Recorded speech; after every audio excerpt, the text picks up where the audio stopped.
That's Jim Stafford with Swamp Witch. Little Halloween music coming up. I am very honored today to have Mr. Dazia Fumbah with us today.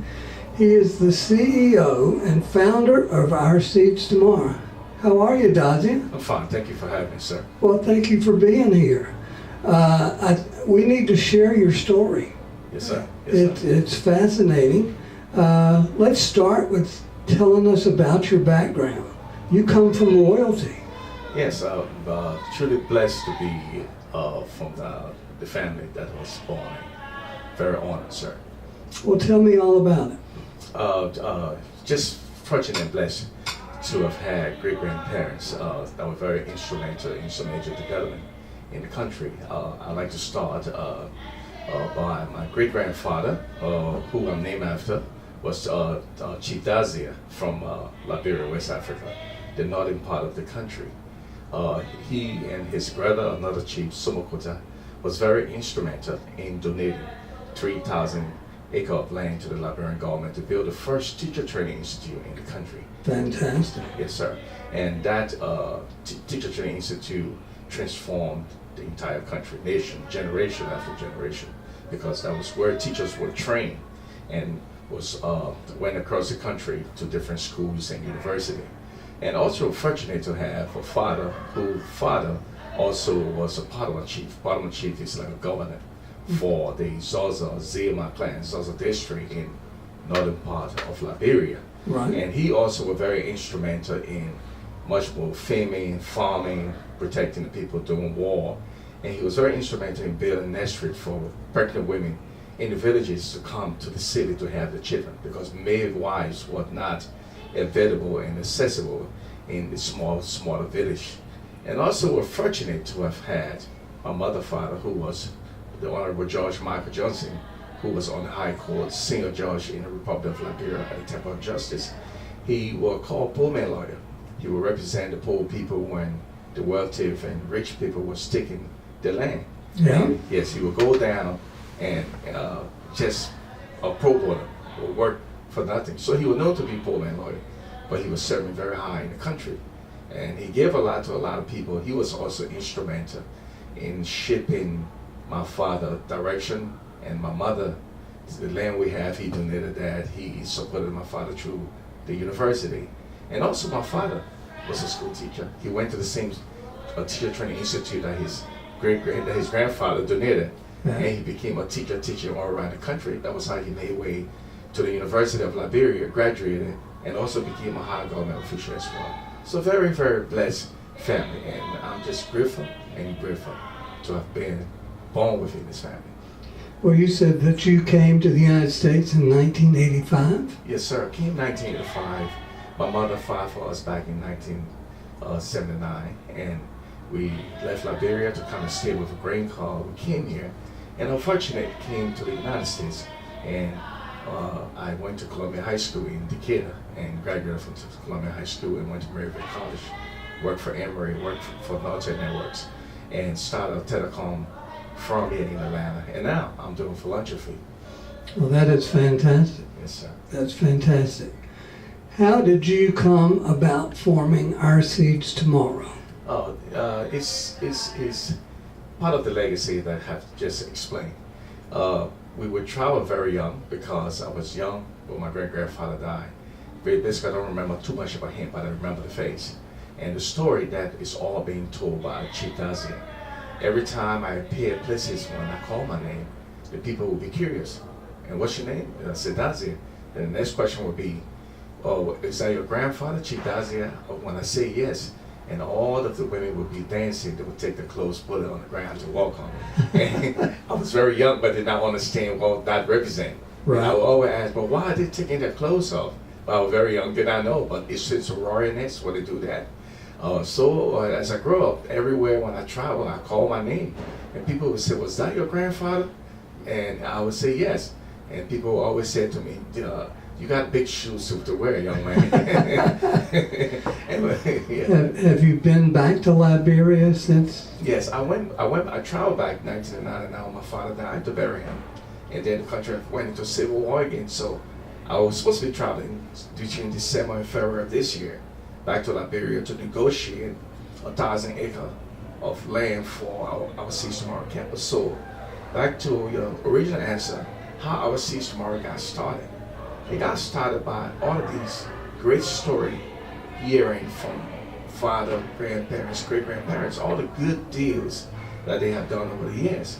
And those words and story continue to shape me because it's a self-fulfillment, how you feel being for the family, all grandparents, mother, mom, all family have done something as far as impacting our country and also global peace as well. So all through my years as a young boy, we would play soccer, me and my friends, and when we go play soccer, because my mom would give me like $20, most of my friends had nothing, and I would buy all of the mangoes for everybody. I would pay for all the lunch, so I had a lot of friends. Yeah. And when we travel, I would have my own soccer team, and when I paid for the mangoes, all of the kids would eat the mangoes, but there was something very interesting. They would throw the seeds down. So for some reason, me being young, I would pick up all the seeds, put the seeds in a plastic bag, take it back to my parents' house, and plant these seeds. So at my father, mom, and dad's house, I had a mango set of trees planted, I had coconut trees planted, I had sugar cane, I had my own garden, potatoes, but potatoes, sweet potatoes, because I used to love sugar cane. Yeah. So I said to myself, I'm gonna have to go out and eat sugar cane. It's very sweet. I'm gonna make sure to plant it because I want to continue to eat that sugar cane. So my dad traveled here in 1999 before he passed. He said, "You probably don't know what's going on." I said, "What?" He said, "All those mangoes, those sweet mangoes you planted." He said, "People come at night to steal the mangoes at night." So, in a nutshell, the story is that I personally never knew that I would plant the seeds for future provocation before even launching the organization, our Seeds Tomorrow. I never had no idea.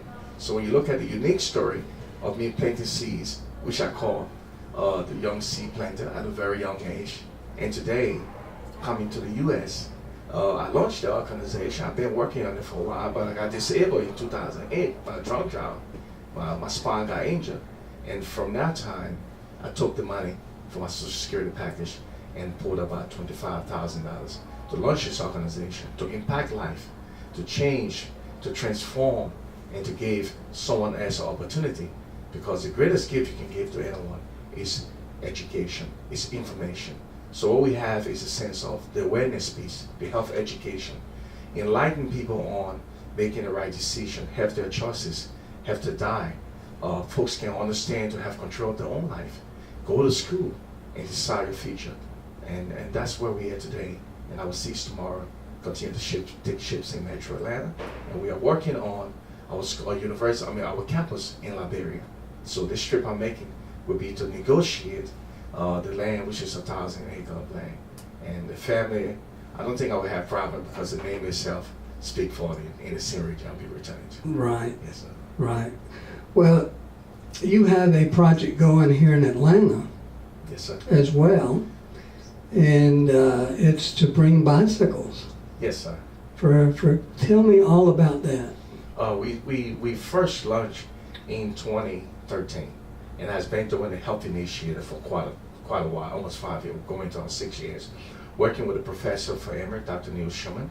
Atlanta Braves have been a great sponsors, the City of Decatur, Walmart Foundation, Children Healthcare, so many other sponsors like Mango's Restaurant, Decatur Active Living, Judge Gina Brodden, and so many other stakeholders have supported this program. And now we grew, working this program from 2013, I think our first group was about 30, 40. Now we have about 300 to 400, 500 kids attend our annual back to school health awareness program. So after launching this program, we were looking for other projects. How can this program be more sustainable? So we identified a cycling awareness program was going to be something good for Metro Atlanta. So we wrote the proposal that we will move the cycling program around Metro in different parks, at different YMCA, in different communities. So when we wrote the proposal, we decided that we would launch the proposal this year, and we were hoping to get the funding to pay for all of the bikes, all of the accessory, all the helmets. That family can come out Because Jamie, as you understand now today, there's not too much physical education in high school anymore. They have taken those programs now. So most of the youth we have today, they continue to text, and that's all. Instead of that, we want to bring that physical exercise back where kids can engage. A family of 2, 4, 5 can go out with a physical exercise instructor for an hour ride and just get your heart pumping, get your blood moving. And we hope this will be able to sustain and prolong people's lives. Well, I'm looking at your budget, and it looks like you need about $222,000 to accomplish this. And this is no small feat. Yes, it's 150 Swin bicycles. Yes, sir. For children. Yes, sir. And 50 Swin bicycles for adults. Yes, sir. Of course, 150 children's helmets. Yes, sir. 50 adult helmets, 200 bicycle locks, and 200 accessories. Yes, sir. That's and then box lunch provided for the volunteers. Wow. And of course you have t-shirts and things like that, so it's just fantastic. Yes, sir. Yes, sir. We are so excited. We are amazed because being part of the community, growth of a community, is about the small art of giving, small art of kindness can transform community. We are talking about family. We are talking about the community as a whole. Because if the community win, the state win, the nation win, and the globe win. So we have to get involved in engaging with the community as far as asking our sponsors to come on board, asking people in the community to support this program. Because the end result is about empowering, enlightening, and uplifting.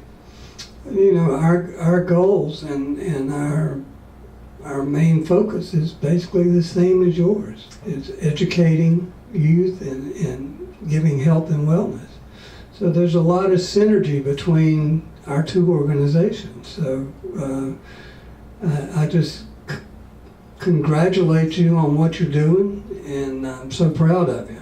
Yes, sir. Jimmy, we're just amazed to be for someone from the YMCA to say something like that. It makes you jump up and down and say "Kumbaya" because this is huge. A big organization like YMCA, and if they can speak very highly of it, I think that we are in the right direction. Well, you're definitely in the right direction because our youth is our future. Yes, sir. And there's so many things out there that can take them down the wrong road. And with people like you that are out trying to help, then we'll keep them on the right road. Give them education, give them health and wellness. And that's really what it's all about. And that's what you're all about. Yes, sir. Yes, sir. It's about transformation. We see that our youth, like you said, there are so many distractions out here. And we'll continue to have the kids to engage, and they can stay focused. They can stay focused because 9 times out of 10, these same kids are going to return back to the community and become a tax-paying-based citizen. The same kids are going to return back and become a volunteer with the YMCA and so many organizations like our Seas Tomorrow. They can give back. So, like you say, so it's very pivotal that we focus on the direction and as much as transforming the next generation for a better tomorrow. Well, Dazia, it is a pleasure having you here. Yes, sir. And I'm proud to call you my friend. Yes, sir. We are fellow Rotarians together now. Yes, sir. Congratulations on that. Yes, sir. And I'm very proud to call myself your mentor. Yes, sir. And I just see a lot of great things happening in your future, and hopefully we can pull off some things to have joint ventures together. Yes, sir. And of course, I'm not the one that would make that call, but I'm certainly going to work toward that. Yes, Jim. I'm very delighted, very honored to have had you as my mentor. You and Mr. Wise. I'm very happy even you guys taking me to the Riseboro Rotary Club and recommending me as a member. Because those are all big people up there. So, you know, I'm very happy to be sitting with you big shots and very honorable people. We're not big shots, but you are. You're royalty. So But thank you so much for being here today, and thanks for all you do. Thank you, sir, for this interview. Thank you so much. Dazia, tell people how to get in touch with you. We are listed on Google. The organization is Our Seeds, OURSEEDS, Tomorrow, TOMORROW. We have a webpage, www.ourseedstomorrow.org. We have a LinkedIn page. You can put my name up. The LinkedIn page will come up. My name is Dazia, D-A-Z-I-A, and my last name is Fumbah. We also have a YouTube channel. We have also another link on, we have a Facebook page. We have an Instagram page because we want family to be able to see all of the pictures. And we also have, that's Adobe, I wanted to say an Adobe account. So if you go on Google, you type Our Seeds Tomorrow, you see our Adobe account that was just launched with all of the pictures over the course of the years, that you will see it for yourself. You will see us engaging with family.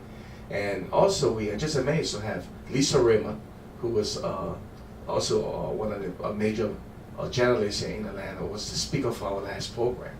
So Jen, we'll be looking forward to having some of you guys speaking at some of the program. That would be great. Yes, sir. That would be great. Yes, sir. Have you got a phone number you can give everybody? Yes, sir. It's 470-257-2600. 470-257-2600. I can also be emailed. Yeah, give them your email. At Dazia, D-A-Z-I-A, at Our Seeds Tomorrow, OURSEEDS, TOMORROW.